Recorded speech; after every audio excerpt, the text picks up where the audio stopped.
Hi everyone, welcome to another video. Today let's upskill our infrastructure as a code knowledge. In this episode we are going to export the data platform we created in the previous video as an Azure Resource Manager template ARM. This will allow us to recreate this platform in another resource groups, subscriptions, tenant, etc.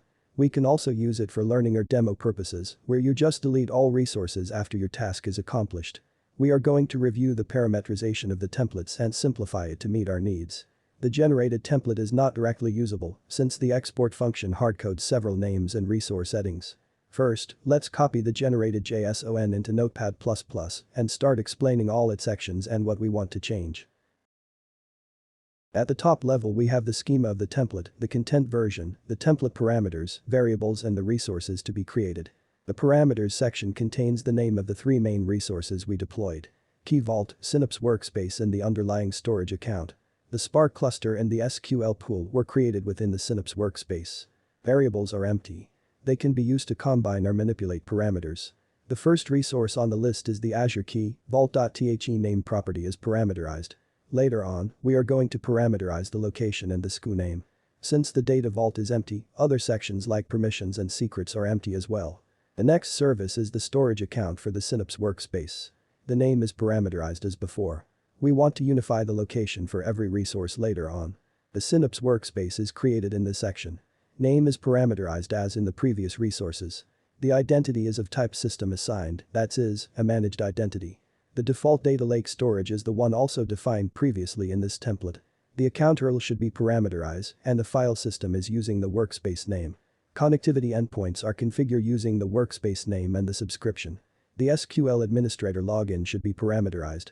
Public network access is enabled, but only for demo purposes, never in production. The blob service for the previously created storage account. Queue, table and file services are included by default in the template. We can get rid of these parts since don't need them. There are some extra objects created with default values for the Synapse Workspace. We can also delete them as well. The name is built using a template parameter. The properties define the size of the cluster, Spark version, whether it auto-scales or not, and the range of nodes. Auto pause, which is crucial to save money, and other basic properties. You can parameterize all that you consider appropriate, but be careful with the valid values and the limitations. Again, a group of additional Synapse Workspace settings. For example, the firewall contains one rule that allows all connections. We can leave the firewall rules as they are and get rid of the other properties. Both the tenant it and the resource location could be parameterized using ARM resource functions. We will set their default values using expressions. If you want to change the value at deployment type, you will need to add this parameters to the template parameter file. We want to be able to change the SQL administrator login and most important, its password. Note for the password the parameter type is a secure string. We are not providing this parameter in the template parameters file, therefore the console will be asked for it during the deployment. This is how the template parameters file looks like. Please remember the Spark pool name can contain at most 15 alphanumeric characters.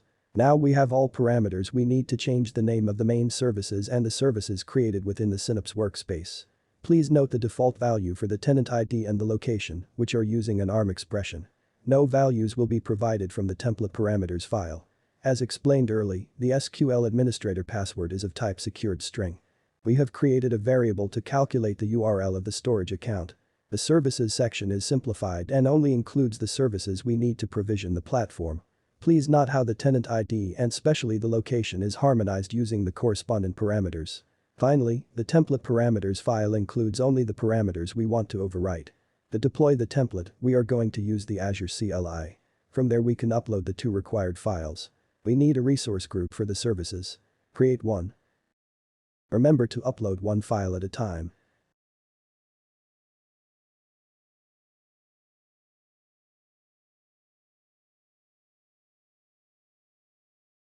Now we just need to enter the following command pointing to the template and parameters files. The console will ask for the SQL admin password because it was defined as a secured string parameter. The creating specially of the dedicated pool takes a while. After the provisioning is done, let's navigate to the resource group. Here is the SQL pool.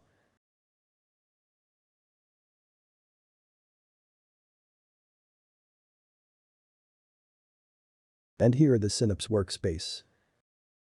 And that's all folks. See you in another video.